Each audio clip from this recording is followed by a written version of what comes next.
যেই স্বামী তোমার বিদেশে খানা নাই, ঘুম নাই, মালয়েশিয়ার মধ্যে গিয়া কত বাঙালি মুসলমানের কান্নার আওয়াজ শুনলাম। টাকা পয়সা কামাই করতে গিয়া কত কষ্ট, ঠিক মতো ঘুমাতে পারে না, আবার কত বিভিন্ন সমস্যায় জর্জরিত। এরপরও কামাই রুজি করে টাকা পাঠায় স্ত্রীর জন্য, সন্তান যেন আরামে খেয়ে দেয়ে থাকতে পারে। স্বামীর মাথার ঘাম পায়ে ফেলানো হালাল টাকা পাইয়া, রে মা তুমি যদি স্বামীর টাকা নিয়ে কোনো গুনাহের কাজে ব্যয় করো, আল্লাহর গজব তোমার উপরে মরার আগেই চলে আসবে। আম্মা জানার একটু খুশি হতে চলছিলেন, হ্যাঁ? আল্লাহ উভয়কে হেদায়েতের পথে চলার তৌফিক দান করেন। লাকাদ কানা লাকুম ফি রাসূলিল্লাহি উসওয়াতুন হাসানাহ। বাড়ির চতুর্দিক থেকে দেওয়াল করছে পর্দা, ভিতরে সদরঘাট, মামতো ভাই, খালাতো ভাই, ফুফুতো ভাই আছে না নাই? হায় হায় হায়। ইমাম সাহেব মাইকের আওয়াজ কমায় দেন, ফজরের পরে গজল কেন? বাচ্চাদের ঘুমের ক্ষতি, সোনার ছেলেদের লেখাপড়ার ক্ষতি, মাইকের আওয়াজ কমায় দাও। সোনার ছেলেরা লেখাপড়া করবে পারে না, কিন্তু সোনার ছেলেরা মাইকের আওয়াজ শুনে না, আওয়াজ শুনে না। সোনার ছেলেরা মোবাইল নিয়ে সারা রাত পড়ালেখা নাই। হাজি সাহেব মাইকের আওয়াজ শুনলে মাথা গরম হয়, আর হাজি সাহেবের টাক্কা হাজি, ভিআইপি প্যাকেজের হাজি। মাইয়ার বিয়ার সময় 5 তলা বিল্ডিং কাঁপতেছে, মসজিদ কাঁপতেছে। কি ব্যাপার? মেয়ের বিয়ায় গায়ে হলুদের সিনেমা হলের আওয়াজ। হাজি সাহেবের বিল্ডিং কাঁপে, গায়ে হলুদের নাচ গানের আওয়াজ, ব্যাক সাইডের আওয়াজ, মসজিদ কাঁপে। ইমাম সাহেব একটু বলতে চাইলেন, হাজি সাহেব, হুজুর আপনার কাম নাই, আপনি দাওয়াত পান নাই? বলে কি? বলে আমার মেয়ের না বিয়া, তার গায়ে হলুদ চলছে মাত্র, আরো কত কিছু চলবে। আল্লাহ হেদায়েত। ভাইরা আমার, সব কিছুর একমাত্র কারণ রসুলের আদর্শ থেকে আমরা অনেক পেছনে চলে গেছি। ভাইরা আমার, এজন্য নবী আমার উত্তম আদর্শ নিয়ে জমিনে আগমন করেছিলেন। বিদায় বেলা দুটো জিনিস রেখে গেলেন, 1 নম্বরে কোরআন, 2 নম্বরে পয়গম্বরের রেখে যাওয়া সুন্নাত। এরে বগুড়ার মুসলমান, একটু জবাব দাও, আমার নবীজির সুন্নতের যে আদর্শ রেখে গেলেন, এগুলো পালন করবে হিন্দুরা, বৌদ্ধ, খ্রিস্টান, ইহুদি? কারা? কোন দেশের? শুধু বাংলাদেশের, আর কেউ না তো? ইন্ডিয়ান, লেবানন, লন্ডন না সব? শুধু বগুড়ার মুসলমান ছাড়া। আপনারাও, এই যুবক, রসুলের রেখে যাওয়া সুন্নতের আমল আপনাকেও করতে হবে। তো করেন না কেন? আয়নার সামনে দাঁড়িয়ে তুমি আল্লাহর মহব্বতে কাউর দরকার নাই, তুমি তোমার বিবেককে প্রশ্ন করো, রসুলের সুন্নত তরিকায় চুল না কেটে ক্রিকেটারের গোলামি কেন করেছো? ক্রিকেটারের গোলামি করলা কেন? ক্রিকেটারের সাইজ ভালো লাগলো, মদিনার তাকে লাথি মারলা কেন? অথচ আমার নবীর আদর্শ এত সুন্দর। নবীর আদর্শ এমন এক সময় নবী আসলে, যে সময় মক্কার মানুষ আদর্শ চিনে না, আদর্শ বিবর্জিত কাজ করে, দুষ্ট, চূড়ান্ত বেহায়াপনার চূড়ান্ত সীমায় চলে গেল। কেমন খারাপ। নারী আর পুরুষ মক্কার পার্শ্বে চতুর্পার্শ্বে তাওয়াফ করে উলঙ্গ হয়া। কি পরিমাণ খারাপ হলে নারী পুরুষ উলঙ্গ হয়া বাইতুল্লাহ তাওয়াফ করে। এমন এক সময় আদর্শের মূর্ত প্রতীক রাহমাতুল লিল আলামিন জমিনের মধ্যে পদার্পণ করলেন। প্রশ্ন হলো, দুনিয়াতে সব থেকে খারাপ মানুষ মক্কায় কেন? যেই ঘর দেখলে কলিজা ঠান্ডা হয়, গুনাহ মাফ হয়। ওই বাইতুল্লাহর কিনারার মানুষগুলো এত খারাপ কেন রে ভাই? একমাত্র কারণ, ঈসা নবীর বিদায়ের পর আমার নবীর আগমন পর্যন্ত এদের কোনো মুরব্বী ছিল না। মুরব্বী না মানলেই বিপদ, মুরব্বী না মানলেই কথা বলেন না কেন ভাইরা আমার? আজ তো মুরব্বী না মানার প্রতিযোগিতা চলছে। কি গৌরব! আমি কোরআন মানি, হাদিস মানি, কোনো মুরব্বী মানি না। আল্লাহর শপথ করে বলছি, যারা বলে আমরা কোরআন মানি, হাদিস মানি, ইমাম মানি না, ওস্তাদ মানি না, মুরব্বী মানি না, তারা কোরআন হাদিস কোনোটাই মানে না। মুরব্বী না মানলে কি বিপদ! সেদিন ঢাকাতেও বলেছে, এই উঠেন কেন আপনারা? যদি উঠেই যাবেন ঢুকলেন কেন? আমার ভাইদের মতো পার্শ্বে দাঁড়ায়া ভেতর থেকে চলে যাইতেন, বিড়ি টেনে আবার আসতেন। এই ডিস্টার্ব কেন করেন? মোনাজাত দিয়ে দিব তো ডিস্টার্ব কেন করেন? একটু ধৈর্য ধারণ করে বসেন। বাঙালি তো আর এখন তাড়াতাড়ি ঘুমায় না। গজবের মোবাইল ঘুম কেড়ে নিয়েছে, কথা ঠিক নেই? মোবাইল চালাইতে চালাইতে রাত্র 3টা 4টা বেজে গেল, খবর নাই। মুয়াজ্জিন যখন আজান দিবে মাইকে ফু দিয়েছে, তখন ঘুম। এক ঘুমে ফজর শেষ। এরপরও কি বাহাদুরি কয়, নামাজ না পড়লে কি হইব? দিল পরিষ্কার। নবী কয় নামাজ না পড়লে হয় চোর। কি হয়? তো চোরের দিল আর কি পরিষ্কার, এটা বলার বয়ান লাগে না। ভাইরা আমার, ঢাকা বলেছিলাম মুরব্বী না মানার অভিশাপ কেমন মারাত্মক। ঢাকা মালিবাগ মাদ্রাসা একটি ঐতিহ্যবাহী ইলমের মারকাজ, যেখান থেকে একজন আলেম বের হওয়া মানে ইলমের দরওয়াজার বুলেট।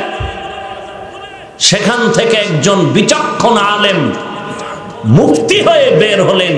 দামি মুফতি, সাধারণ মুফতি নয়। হাফেজে কোরআন, এত সুন্দর তিলাওয়াত। ঢাকার ঐতিহ্যবাহী দামি মসজিদে 10 বছরের ইমাম। আজ ওই বান্দা কোরআন আর হাদিসের অংশ পড়ে পড়ে বলে আল্লাহর এই অন্যায়, রসুলের এই অন্যায়। মুসলমানের পিটা বেতের ভয়ে, বাড়ির ভয়ে, মাইরের ভয়ে আজ বাংলাদেশের পার্শ্ব এলাকা ভারতে বসে ওই লেকচার দেয়। 10 বছরের মুফতি সাহেব ইমামতি করে নামাজ পড়াইলো, দামি মুফতি। আজ আল্লাহকে গালি দেয়, রসুলকে গালি দেয়। কেন? মুরব্বী না মানার কুফল। আপনারা দেখেন, আজ আমাদের ইসলামের এই পতাকার নিচে গোটা বাংলাদেশে দেখবেন যারা পেছ লাগায়, খোসা দেয়, বিতর্কিত কথা বলে উম্মতকে বিভ্রান্তে ফেলে দেয়, এদের পেছনে খোঁজ দিবেন সমস্যা কি? একমাত্র সমস্যা মুরব্বী মানে না। খোঁজ নিয়ে বলুন, আমি খোঁজ নিয়ে বলছি। মুরব্বী না থাকার কারণেই লাগামহীন বক্তব্য দিচ্ছে আর বলতেছে শবে বরাত পালন করা দুর্গা পূজার মতো। শবে বরাত পালন করবেন না, এই হাদিসে এই বলছে, ওই বলছে, এভাবে বলেন। দুর্গা পূজার সাথে তুলনা দেওয়ার মানে কি? তাও আমার মতো মোল্লা না, নাম দাম ডাক ডক্টর আল্লামা এরা বলে। আমার তো মাওলানাও লিখতে ভয় পাই। আমগো তো হ্যাডম নাই, অহংকারী নাই, বাহাদুরি নাই। আমরা তো মুরব্বীদেরকে মেনে চলার চেষ্টা করি। প্যাস লাগানেওয়ালার দোষ নাই, সমাধান করনেওয়ালারে কয় তুমি এর ভুল ধরো কেন? কি হইছে অবস্থা জানেন? চুরি করতে গেছে চোরে, তার দোষ নাই, বাড়িওয়ালার দোষ। দুই চোরায় ঢুকছে, একটা মারা গেছে দেওয়ালের ইট ফুইরা। আর এক চোরায় আদালতে মামলা দিছে, বাড়িওয়ালায় দেওয়াল নরম করলো কেন, ফাঁসি চাই। বুঝেন নাই? হায় হায় হায়, আল্লাহ হেদায়েত দান করুন, বলেন আমিন। এজন্য ছন্দ মিলায় কে যেন বলেছিল, ভবে আসলো কলির কাল, কুকুর কিনা কুকুর চাটে বাঘের গাল, এরকম একটা ছন্দ আছে। হায় হায় হায় হায় হায়, আল্লাহ সব ভাইকে হেদায়েত দান করুন। যারা পেস লাগায়, সৌদি আরব, কাতার, কুয়েত, ওমান, মালয়েশিয়া কিছুদিন ঘুরে দেশে আসিয়া ইমামের পেছনে নামাজ পড়ে না, কয় মুশরিক। সমস্যা, কয় জোরে আমিন কয় না, আর বলে বুকে হাত বাঁধে না। তো বুকে হাত না বাঁধলে, জোরে আমিন না বললে কি মুশরিক হয় নাকি? হ্যাঁ, এগুলো অতি চালাক। চালাক ভালো, অতি চালাক ভালো না। আর অতি চালাকি কেন? ধর্মীয় শিক্ষা নাই, জাহান্নামের ভয় নাই, তাকওয়াওয়ালা মুরব্বি নাই। আল্লাহ আমাদের সব ভাইকে হেদায়েত দান করুন। কত মতবিরোধ, কত মতবিরোধ। আহা, আমি পাঁচকল্লি টুপি মাথায় দিয়ে অন্য টুপিওয়ালাকে তো গালি দিলাম না, আপনি কেন দেন? আমি কওমি মাদ্রাসায় লেখাপড়া করে আলিয়া স্কুল, কলেজ, ভার্সিটির বিরুদ্ধে বলিনি, আপনি কওমির বিরুদ্ধে ইশারা ইঙ্গিতে কেন গালি দেন? আপনি গালি দিতে পারবেন আর আমি জবাব দিতে পারবো না, এটা হতে পারে না। আমরা তো চরমনার সৈয়দ ফজলুল করিম রহমাতুল্লাহ আলাই, এই বাংলাদেশের মুরব্বী শেখুল হাদিস আল্লামা আজিজুল হক রহমাতুল্লাহ আলাই, বাইতুল মুকাররমের খতিব মরহুম ওবায়দুল হক রহমাতুল্লাহ আলাই, মুফতি ফজলুল হক আমিনী রহমাতুল্লাহ আলাই, হাফিজি হুজুর রহমাতুল্লাহ আলাই, শামসুল হক ফরিদপুরি রহমাতুল্লাহ আলাই, এদের গড়া, এদের পথের পথিক। এরা জিন্দেগি ভর যেমন হকের পক্ষে কথা বলেছেন, বাতিলের বিরুদ্ধে শুধু মুখে নয়, কলমেও তারা প্রতিবাদ করে গেছেন। আমরা তো তাদেরই সন্তান, আমরাও তো প্রতিবাদের ঝড় তুলতে হবে, আমরা তো চুপ থাকতে পারি না।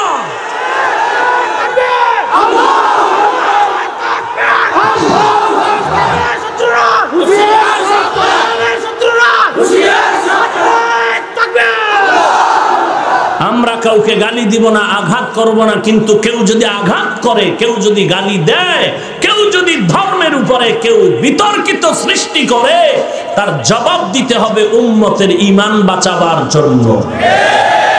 জবাব দেওয়া সমালোচনা নয়, জবাব দেওয়া সমালোচনা নয়। আপনি ইমাম আবু হানিফাকে মুশরিক বলে গালি দিবেন, চরমনার হুজুর তাকে গালি দিবেন, হাটহাজারীর হযরতকে গালি দিবেন, আর এদেশে লক্ষ লক্ষ তাওহীদি ঈমানি মুসলমান থাকবে চুপ করে, এটা হতে পারে না, এটা সম্ভব নয়। আল্লাহ সব ভাইকে বুঝার তৌফিক দান করুন। যারা হকের বিরুদ্ধে, তাবলীগের বিরুদ্ধে, চরমনাই, হাটহাজারী, দেওবন্দি, কওমি যারা আহলে হক, এদের বিরুদ্ধে জিকির নিয়ে মন্তব্য করবে, দাওয়াত নিয়ে মন্তব্য করবে, আপনারা কিচ্ছু দলিলের দরকার নাই, ওই মন্তব্যটাই দলিল। তারা বাতিল, তারা কি? তারা কি? বাতিল। দলিল কি?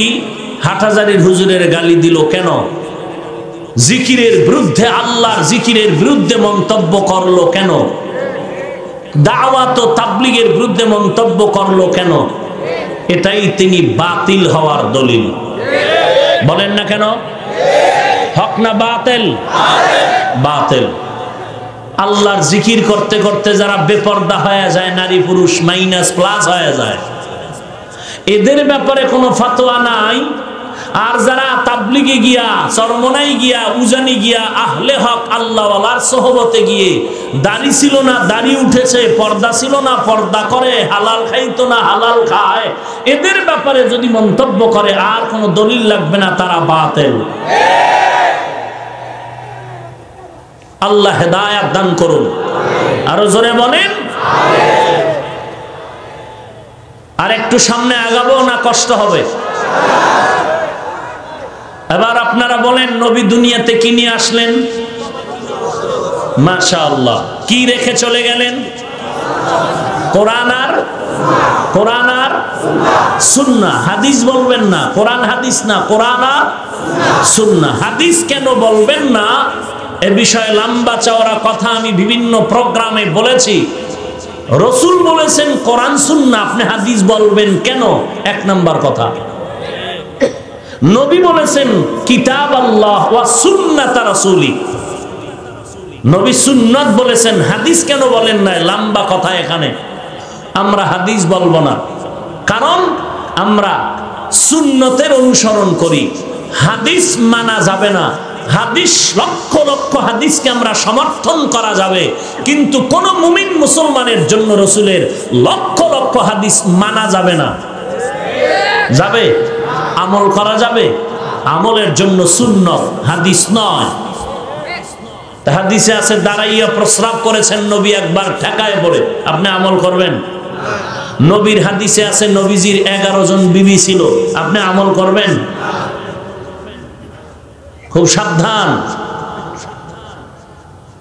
হাদিসে বহু কিছু আছে, কিন্তু এটা বুঝতে হবে কোন সময়ের হাদিস। হাদিসের সাথে কোরআনের আয়াতে অনেক সময় বিরোধ হয়ে যায়। কোরআনের আয়াত বলে একরকম, হাদিস বলে একরকম। মুহাদ্দিসিনে কেরাম, মুফাসসিরিনে কেরাম, ফকিহুল উম্মাহ যারা এগুলো সমন্বয় করে, মুজতাহিদিন ইমাম যারা, এরা এর সমাধান করে গেছেন। অতএব আমাদের অতি চালাকি করার কোনো প্রয়োজন নাই। আল্লাহ আমাদের সবাইকে হেদায়েত দান করুন। লাকাদ কানা লাকুম ফি রাসূলিল্লাহি উসওয়াতুন হাসানাহ। নবী দুনিয়াতে আসলেন উত্তম আদর্শ নিয়ে রে ভাই। মানুষগুলো এত খারাপ ছিল, নবীর আদর্শ পালন করা যখন শুরু করলো, এত দামি হয়ে গেলেন মক্কার মানুষ। এখন তাদের নামে সাহাবী শব্দ লেগে গেল। শুধু তাই না, 10 জন সাহাবা দুনিয়াতে জিন্দা হালাতেই জান্নাতের টিকিট পেয়েছেন। কয়জন? আর কোনদিন এই কথাটা শুনেন নাই? শুনছেন? শুনলে বলেন তো 10 জনের মধ্যে 1 নম্বরে কে? দ্বিতীয় কে? তৃতীয় কে? চতুর্থ কে? রাদিয়াল্লাহু আনহুম আজমাইন। এরকম কয়জন? জান্নাতের ডাইরেক্ট আল্লাহর রাসূলের মাধ্যমে গ্যারান্টি পেয়েছেন। পাওয়ার পরেও তাদের এমন হালাত হয়ে গেল যে সারাটা জিন্দেগি শুধু কান্নার আওয়াজ, কান্নার আওয়াজ, কান্নার আওয়াজ। এবার চিন্তা করেন, আপনারা কেউ গ্যারান্টি পাইছেন? কেন পীর সাহেবরা দেয় নাই? কি বলেন? অনেক পীর সাহেব তো বলে যে আমি তোরে জান্নাতে না নিতে পারলে আমি কি এর পীর? তুমি তো তালের পীর। আহা, নামাজ নাই, রোজা নাই, গাঞ্জা খাইয়া ভাল্লুক হয়ে গেছে। এখন আমি সুন্নি আশেকে রাসূল। তুমি যদি সুন্নি হও, বাটপার কে?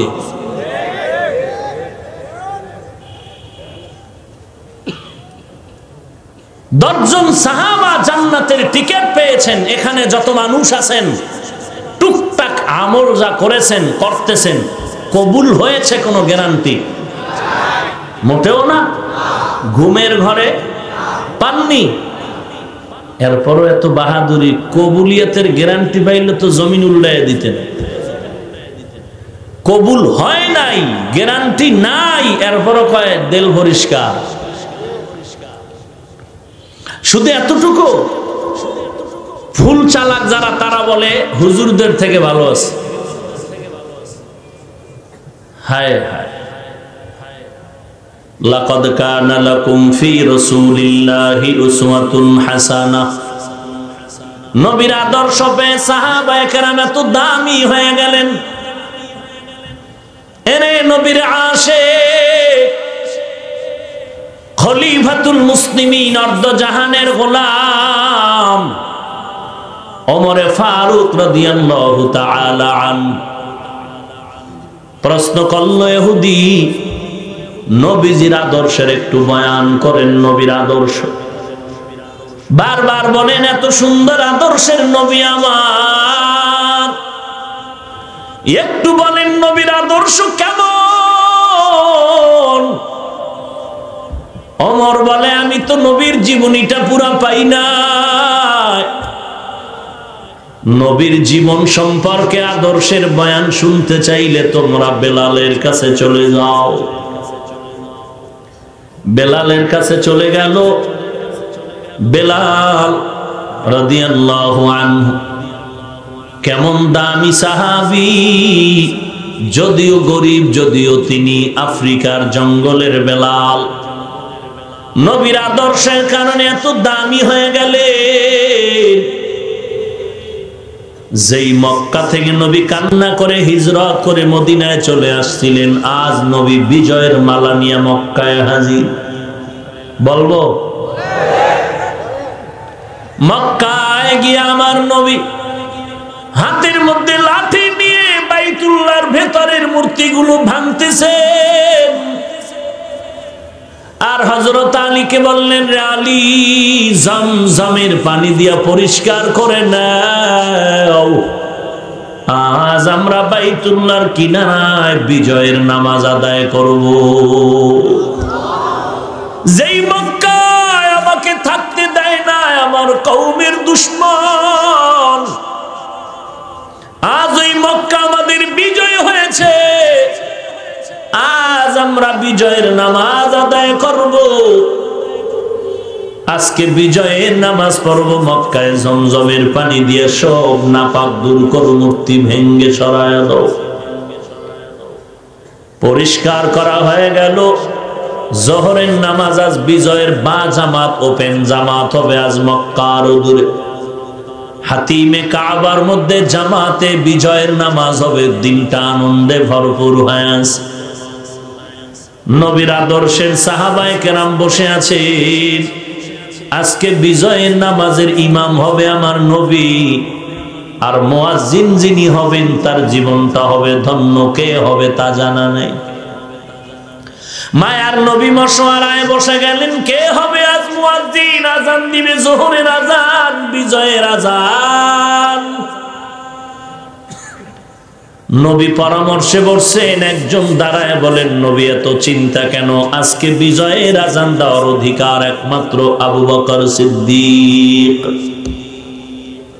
কেন আপনি বললেন? কোন যুক্তি বলে নবী? আপনিই তো বলেছেন আবু বকরের সম্মানের কথা। কে সে আবু বকর? যেই আবু বকরকে আল্লাহ ডাইরেক্ট, আল্লাহ নিজে সালাম পাঠিয়েছেন আবু বকরকে। ইহুদি আবার নবীর কাছে গিয়া বিচার দায়ের করলেন আর বললেন, ও পয়গম্বর, আপনার এক সাহাবী আমার গালের মধ্যে একটা চর কষেছে। নবী বলেন, কে করেছে? ভাবলেন ওমর। বলে না, ওমর না, আবু বকর। নবী আবু বকরকে ডাকলেন, লাব্বাইক ওয়া সাদাইক, হাজির হয়ে গেলেন। আপনি কি ইহুদির গালে চর মেরেছেন? আবু বকর সিদ্দিক বলেন, হ্যাঁ আমি চর মেরেছি। কেন?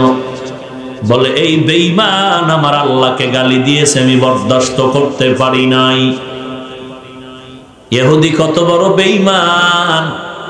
সাথে সাথে কসম করে বলে, আমি আল্লাহরে গালি দেই নাই। এখন নবী তো হলেন ইনসাফের বিচারক।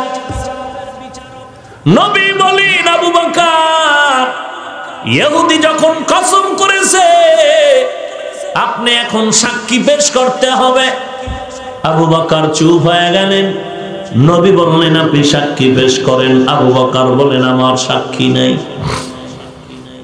নবী বলেন, ইনসাফের বিচার যদি করি তো এখন আপনি সাক্ষী দিতে না পারলে ইহুদি কসম করেছে এখন বিচার এমন হবে, ইনসাফের বিচার।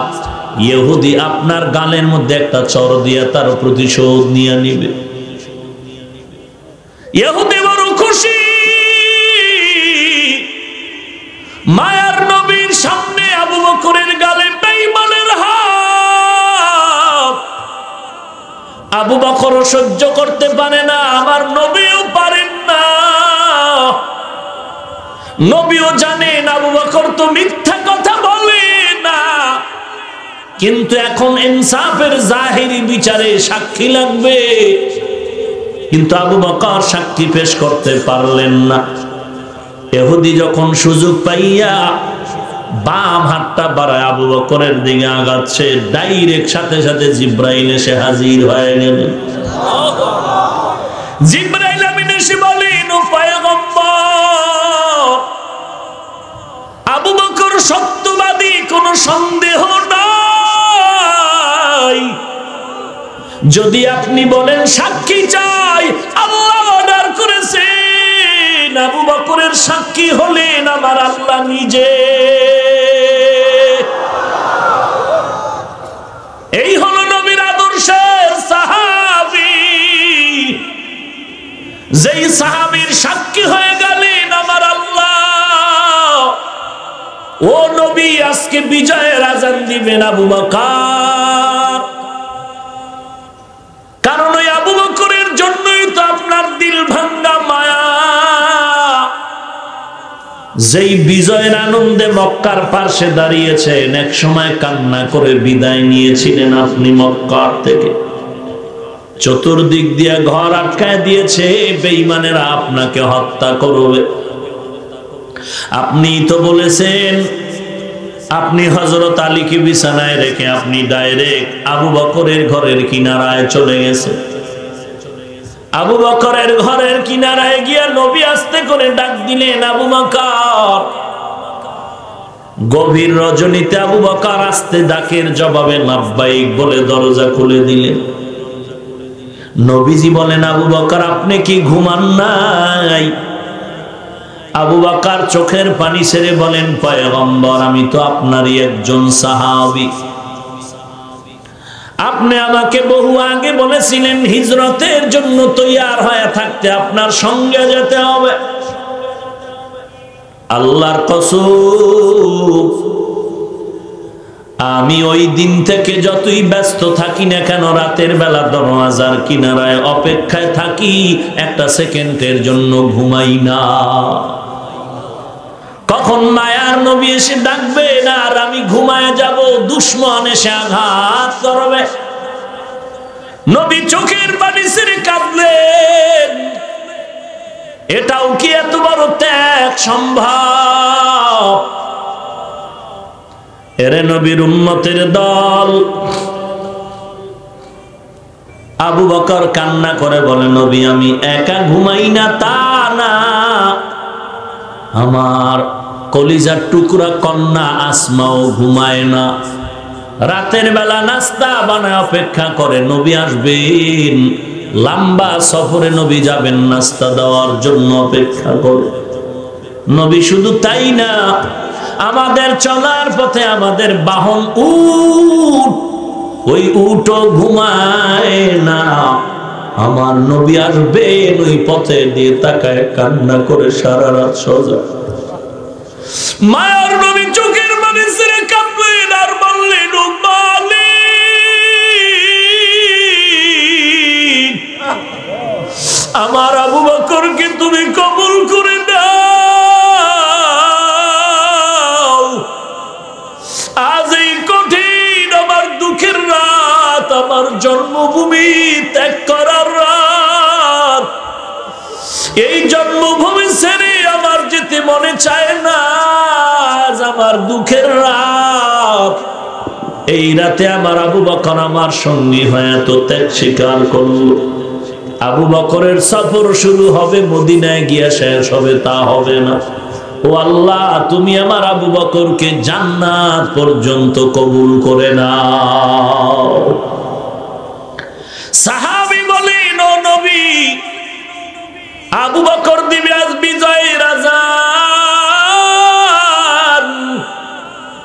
নবী বললেন বসেন, আর একজন কোন পরামর্শ থাকলে দেন। আর একজন দাঁড়ায় গেল। নবী বিজয়ের আজান দিবেন হযরত ওমর, আর কেউ নয়।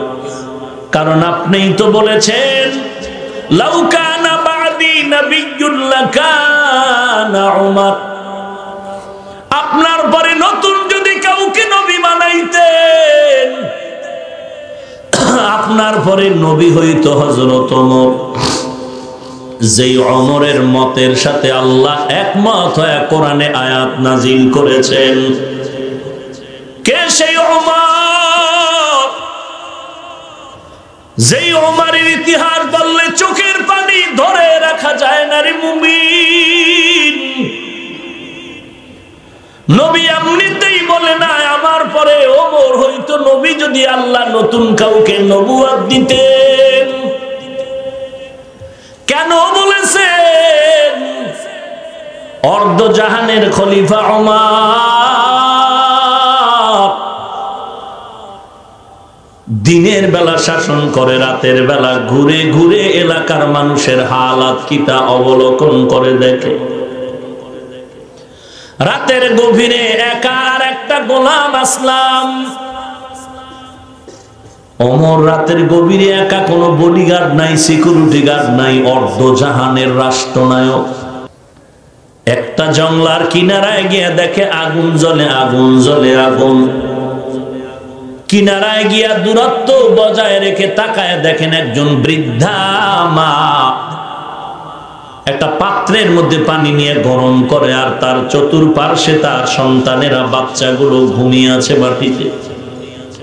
হঠাৎ এক বাচ্চা সজাগ হয়ে বলেন মা খানা দাও, পেটের মধ্যে ক্ষুধা। মা বলে অপেক্ষা করো, রেডি হচ্ছে। বাচ্চা কান্না করে আবার মাটিতে পড়ে গেল। ওমরের পরে সালাম দিলেন আম্মা জান, জবাব দিয়ে বলেন এই গভীর রাতে কে তুমি? যুবক বলে আমি এক আগন্তুক ব্যক্তি। কেন আসছো? বলে আমি কারো কোনো উপকার করতে পারি কিনা সেটা দেখার জন্য আসছি। আল্লাহর বান্দি বৃদ্ধা নারী বলে যুবক তুমি উপকার কি করবা? তবে একটা অভিযোগ তোমাকে শোনায় রাখি। আমি জানি না আমার দেশে নাকি ওমর নামের একজন দেশ চালায়। ওই মহিলা জানে না সেই ওমর তার সামনে দাঁড়িয়ে আছে। ওমরও পরিচয় দেয় না। আল্লাহর বান্দি বলে ওমর নাকি দেশ চালায়, দুনিয়াতে পারি না হয় আখিরাতে তার বিরুদ্ধে মামলা দায়ের করো। ওমর বলে আম্মা জান কেন? বলে তাকায় দেখো রে যুবক, আমার এই বাচ্চাগুলো অনাহারে মাটিতে পড়ে আছে, খানা নাই, আমার ঘরের চুলায় আগুন নাই, একদিন আর দুদিন না, আমি মাও ক্ষুধার তৃষ্ণায় কাতর হয়ে আছে। আল্লাহর নবীর সাহাবী ওমর আম্মা জানকে ডেকে বললেন মা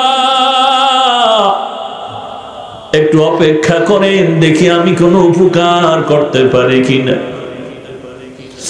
ওমর নিজের পরিচয়টা গোপন রাখিয়া চলে গেলেন বাইতুল মাল, অর্থ মন্ত্রণালয়। সাথে একজন গোলাম ছাড়া কেউ নাই। ওমর ওই বাইতুল মাল অর্থ মন্ত্রণালয়ে গিয়া দ্রুত গতিতে এক বস্তা আটা রেডি করে গোলাম রে বলে এরে গোলাম আটার বস্তাটা আমি ওমরের মাথায় তুলে দাও। গোলাম বলে এটা কিভাবে সম্ভব? আপনি অর্ধ জাহানের খলিফা,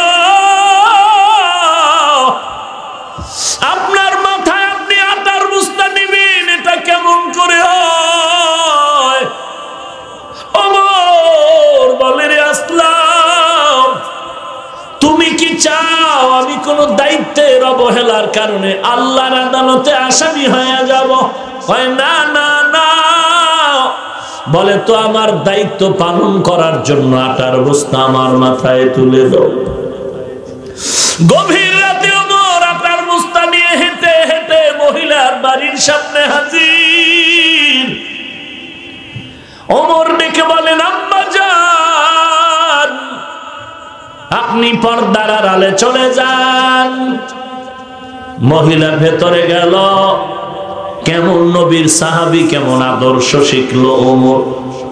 নিজে আটার বস্তা নামাইয়া নিজ হাতে আটা গোলাইয়া নিজেই রুটি বানানো শুরু করে দিলে। অর্ধ জাহানের খলিফা ওমর রাতের বেলা নিজ হাতে রুটি বানাচ্ছেন। রুটি বানাইয়া বলেন, আম্মা জান, এই রুটি রেখে গেলাম, আটাও রেখে গেলাম, বাচ্চাদের রুটি দেন, আপনিও রুটি খান, শেষ হওয়ার আগে খবর নিব। মহিলা বিদায় বেলা ডেকে বলে, ও যুবক দাঁড়াও, আমি এই গভীর রাতে একটু তোমার জন্য দোয়া করতে চাই। ও আল্লাহ, ওমরের যদি না দিয়া এই যুবক হতো আমার দেশের বাদশা, তাহলে মনে হয় যেন দেশটা বেহেশতের বাগান হয়ে যেত। আল্লাহর বান্দি চোখের পানি ছেড়ে ছেড়ে কান্না করে দোয়া করলে। ওমর এখনো পরিচয়টা গোপন রেখে তিনি চলে গেলেন। দ্রুত গতিতে পরের দিন মসজিদের মধ্যে, নববীর মধ্যে জরুরি বৈঠক ডাকলেন। আর একজন বার্তাবাহককে বললেন, যাও অমুক এলাকায় গিয়া ওই মহিলাকে খলিফাতুল মুসলিমিনের দরবারে নিয়ে আসো। আল্লাহর এক বান্দা বার্তাবাহক মহিলাকে গিয়া বলেন, খলিফাতুল মুসলিমিন আপনাকে তলব করেছেন। খবরটা শোনা মাত্র মহিলা কাঁপতে শুরু করলো, ওমরের আজ আমারে ফাঁসি দিবে। কারণ গতকাল আমি ওমরের বিরুদ্ধে অনেক কথা বলেছি, ওই যুবক বোধহয় ওমরের বলিয়ে দিছে। এইবার মহিলা কান্না, শেষ বিদায়ের কান্না, নিশ্চিত হয়ে গেল আজ আমার ফাঁসি হয়ে যাবে। বাচ্চাদেরকে কোলে নিয়ে জড়াইয়া কান্নার আওয়াজ। এরে সন্তান, মনের মতো মাকে দেখে নাও, আর দেখা হবে না। কান্না করে করে আল্লাহর বান্দি বিদায়। ওমর অপেক্ষায়, মহিলা আসবে না জামার আদালতে। মহিলা কষ্ট করে এসে এসে এসে রাহমাতুল লিল আলামিনের সাহাবী ওমরের আদালতে এসে দেখে গত রাতে সেই যুবক দাঁড়ানো। মহিলার সহ্য হয়ে গেলেন। ওমর ডাক দিয়া কয়, আম্মা জান, আজকে আপনার কোনো ভয় নাই, আজকে আমি ওমরের ভয়।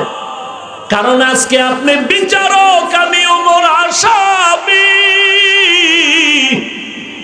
কারণ অন্যায় তো আমি করেছি, সময় মতো কেন খবর নিতে পারি নাই।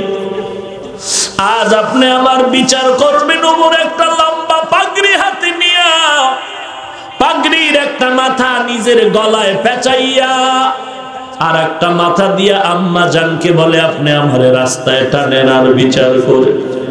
আমি কেন আপনার খবর সময় মতো নিতে পারি নাই, আপনার চোখের পানি আমি সহ্য করতে পারি না, আমার বিচার করে। তারপরেও চাই কিয়ামতের দিন যেন আসামির কাঠগড়ায় দাঁড়াইতে না হয়। কারণ ওই দিনের বিচারপতি হবে আমার মালিক।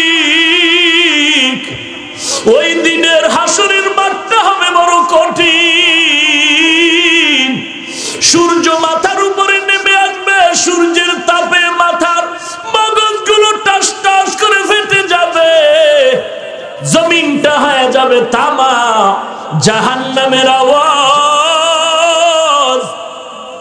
জাহান্নাম চিল্লায় বলবে, রে আল্লাহ, গুনাহগার গুলো কই, আমার পেটের মধ্যে দাও গুনাহগার। ওদিকে আমার আল্লাহ রাগ করে আল্লাহ পাক বলবেন, ও দয়ার উম্মতের দল। আল্লাহ রাগান্বিত কুদরতি মেজাজে বলবেন, ওয়ামতাজুল ইয়াউমা আইয়ুহাল মুজরিমুন। ও গুনাহগারের দল, নেককারদের থেকে আলাদা হয়ে যাও। আজ আমি নেককারদেরকে আরশে আজিমের মধ্যে বসাইয়া আমি আল্লাহ নূরের পর্দা উঠাইয়া মোলাকাত করব। আর গুনাহগার গুলো সবগুলোকে আমি বাম হাতে আমলনামা দিয়া জাহান্নামে পাঠায় দিব। এরে নবীর উম্মতের দল, এ যুবক, পায়ে হাত রেখে বলি, জাহান্নামের আযাব কি সহ্য করতে পারবি?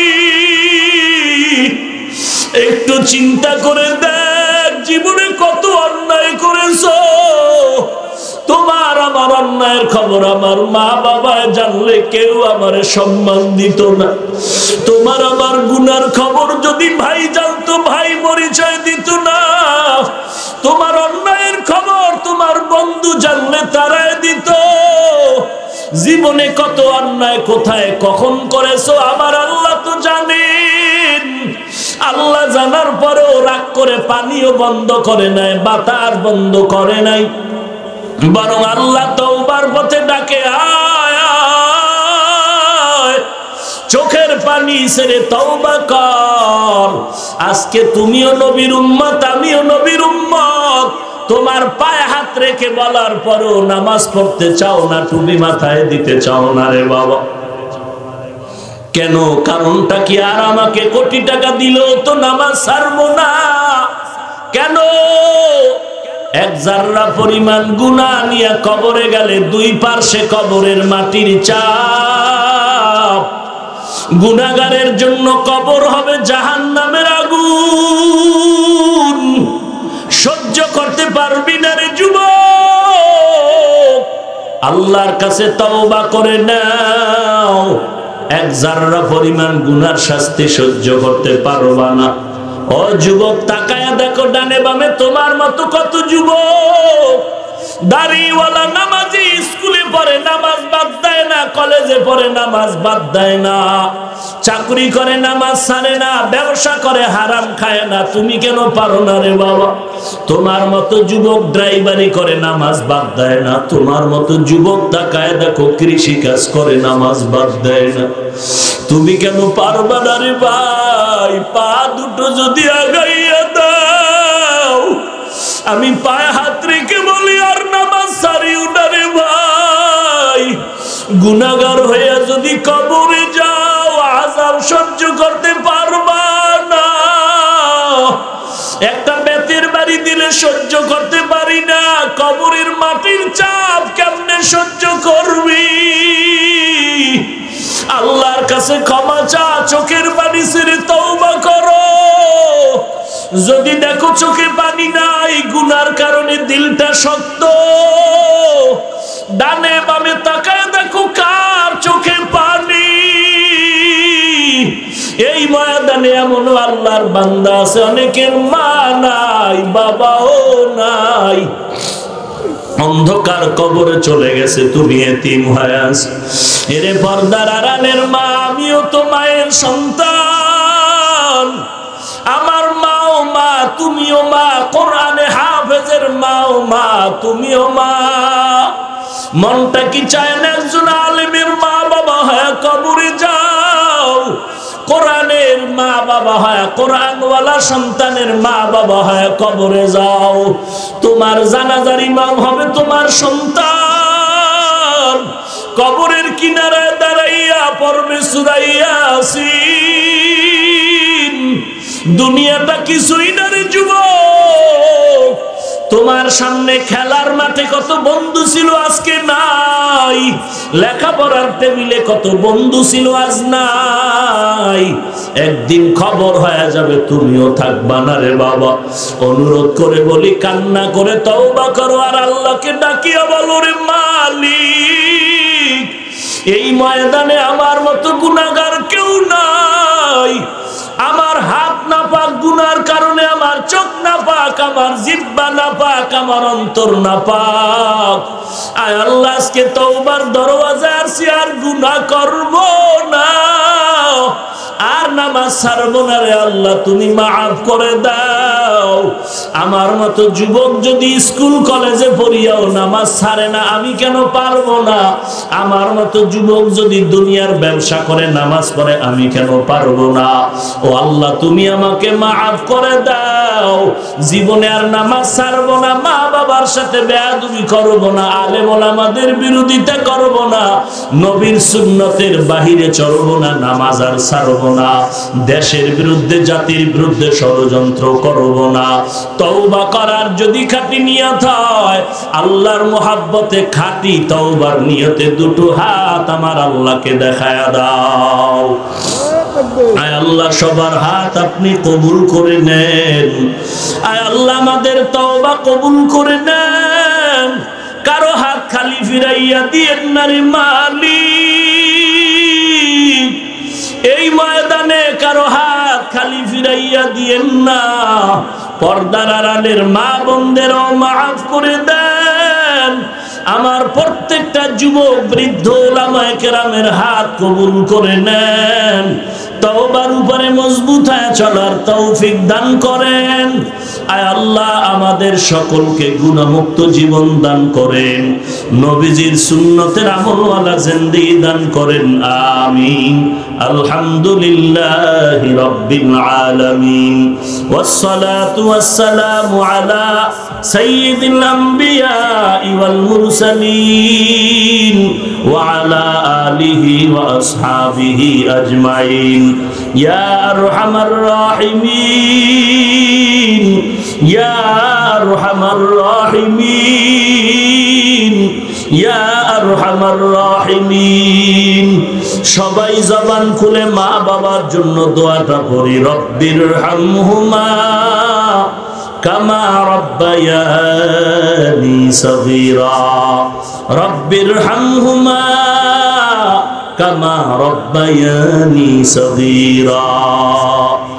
اللهم إنك عفو تحب العفو فاعف عني. اللهم اجعلني في عيني صغيرا وفي أعين الناس كبيرا. اللهم إنا نعوذ بك من سخطك والنار. اللهم إنا نعوذ بك من سخطك والنار. اللهم إنا نعوذ بك من سخطك والنار. আয় আল্লাহ, কুদরতের নজর দিয়ে দেখেন, আলতাফুন নিসা খেলার মাঠে আজ বেহেশতের বাগান। কত উলামায়ে কেরামদের হাজির, কত মুরব্বী সাদা দাড়িওয়ালা হাজী সাহেবরা হাজির। আয় আল্লাহ, কত যুবক, কত ছাত্র ভাই, কত ব্যবসায়ী, কত চাকরিজীবীরা হাত তুলেছেন। আল্লাহ, পর্দার আড়ালে কত মা বোনেরা হাত তুলেছেন। আমরা সবাই জাহান্নামের আসামি, গুনাহগার। শয়তানের ধোঁকায় পড়ে গুনাহ করে জীবনটারে নষ্ট করেছি রে আল্লাহ। গুনার কারণে আমার হাত না পাক, আমার জিহ্বা না পাক, আমার অন্তর না পাক। আজকে এই ময়দানে তওবার হাত তুলেছি, আর গুনাহ করব না। গুনাহগার হয়ে কবরে যাইতে চাই না রে মালিক। গুনার শাস্তি সহ্য করতে পারবো না রে আল্লাহ। কত বড় বড় বেঈমানকেও তো মাফ করেছেন। আমরা তো আপনার আদরের নবীর উম্মত। মেহেরবানি করে নবীজির